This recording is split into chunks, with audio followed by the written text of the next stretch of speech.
បាទសូមគោរពអនុញ្ញាតជំរាបសួរពុកម៉ែបងប្អូនទាំងអស់គ្នាផងបាទឥឡូវនេះមួយគ្រឿងទៀតថ្មីស្រឡាងរថយន្ត Hammer ពុកម៉ែបងប្អូនណា H2 ឆ្នាំ05ឡានតម្លាក់កុងតឺន័រតែម្ដងម្ចាស់ដើមទី1ផ្លាកលេខ 2C4499 ម្ញែក MC មានន័យថាម្ញែក MC ម្ញែកម្ចាស់ដើមសម្រាប់ដែលពុកម៉ែបងប្អូនចង់ទិញហើយយកទៅកាត់ឈ្មោះមកភ្នំពេញបានផ្លាកលេខ 2 អក្សរក្បាល B បងប្អូនណាឡាននេះ Hammer បងប្អូនណាម៉ាស៊ីនសាំងសំណុំស្រៀនអត់មានបុកមានពុកមានប៉ះឯកសារគ្រប់បាច់ប្រំទេឈ្មោះខ្មែរយកទៅកាត់ឈ្មោះបានកង់ថ្មី4គ្រាប់បងប្អូនសម្បកកង់យ៉ាន់លេងហើយបងប្អូនណាឡាននេះនៅមកជុំតែម្ដងបងប្អូនណាអត់មានបុកមានប៉ះថ្នាំស្រៀនសឹងតែ 99% អត់មានបាញ់ត្រង់ណាទេហើយកង់សកួរនៅថ្មីទាំងអស់យ៉ាន់និយាយរំយ៉ាន់នៅ5គ្រាប់នៅតែ5គ្រាប់បងប្អូនណាឡានស្អាតខ្លាំងមែនតើ Hammer H2 បងប្អូនណា05ថ្មីខ្លាំងណាស់បងប្អូនគ្រឿងក្នុងអត់មានបាក់បែកមានលហែកលហុយទេសំណុំស្រៀនទាំងអស់បងប្អូនណាឡាននេះផ្លាកលេខ 2C 4499ផ្លាកលេខ2ផែអញ្ចឹងសម្រាប់បងប្អូនដែលគាត់តម្រូវការចង់បានរថយន្តនេះយកទៅប្រើប្រាស់ចោះព្រៃចោះខេត្តចោះភ្នំចោះទឹកចោះសមុទ្រអីបានទាំងអស់បងប្អូនណានិយាយរួមឡាននេះស្អាតខ្លាំងមែនទែនពុនផ្លូវតែ 20 ម៉ឺនទេបងប្អូនពុនផ្លូវមកឆ្ងាញ់ពុនផ្លូវឈៀកហើយរួចរាល់បងប្អូនណាបើកដបោទៀត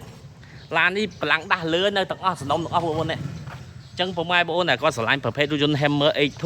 ឆ្នាំ05តម្លៃតែ 10000 ជាងឯងយកលុយមកកាន់ទិញតែម្ដងបងប្អូនណាពីមុនហាងឆេងវា 4-5 ម៉ឺនធ្លាក់មកសល់ 30000 ជាងឥឡូវធ្លាក់តែ 10000 ជាងអត់ទាន់មានឱកាសហើយឡានម្ចាស់ដើមទៀតឡានតម្លាក់កុងតឺន័រខ្លាញ់គោមិនខ្លាញ់គោវាមកទឹកស្រុកគេដូចខ្លាញ់គោស្រុកខ្មែរអញ្ចឹងបងប្អូនណាតែឡានស្អាតខ្លាំងមែនតើចង្គៀងមុខអីគុជអីរៀបចំអស់ហើយផ្លាកលេខមាន QR code សម្បកកង់ថ្មីទាំង4គ្រាប់ឡាននេះបងប្អូនស្រឡាញ់រੂរាន់ឡើងគ្រឿងក្នុងវាគ្រឿងក្នុងស្អាតបងប្អូនណាគ្រឿងក្នុងថ្មីបងប្អូនគ្រឿងក្នុងដកកោះគោហើយឡាយពណ៌ខ្មៅចកោតអីដំបងបើកដំណើរការទាំងអស់បងប្អូនណាចកឹះលេខអីនៅថ្មីមែនតើបងប្អូនអត់មានសឹករិតរិលទេគ្រឿងក្រមគ្រឿងអីមកឆ្ងាញ់សំខាន់បងប្អូនដែលគាត់ស្រឡាញ់ប្រភេទរថយន្ត Hammer ទិញឲ្យខុសបងប្អូនឡាននេះដូចតើម្ចាស់ទី2បងប្អូនទិញទៅម្ចាស់ទី2តែឡាននេះម្ចាស់ទី1អត់ទៅជិះទេគាត់នៅកពតព្រោះអ្នកចិត្តស្និទ្ធមួយខ្ញុំគេថាទុកតែចោលគ្របទុកតែចោលអញ្ចឹងមិនខ្ញុំទិញយកមកកាត់យកមកលក់បងប្អូនណាអញ្ចឹងសម្រាប់បងប្អូនដែលគាត់ចង់បានរថយន្ត Hammer 05 H2 ឡានស្អាតម្ចាស់ដើមកាត់ឈ្មោះបំពេញបានផ្លាកលេខ 2 អក្សររួចរាល់ឡើងឆាតមកចូលតាម page អធិវត្តតុកក្រេ5តាម Telegram បងប្អូន099 8ដើម145បងប្អូនណា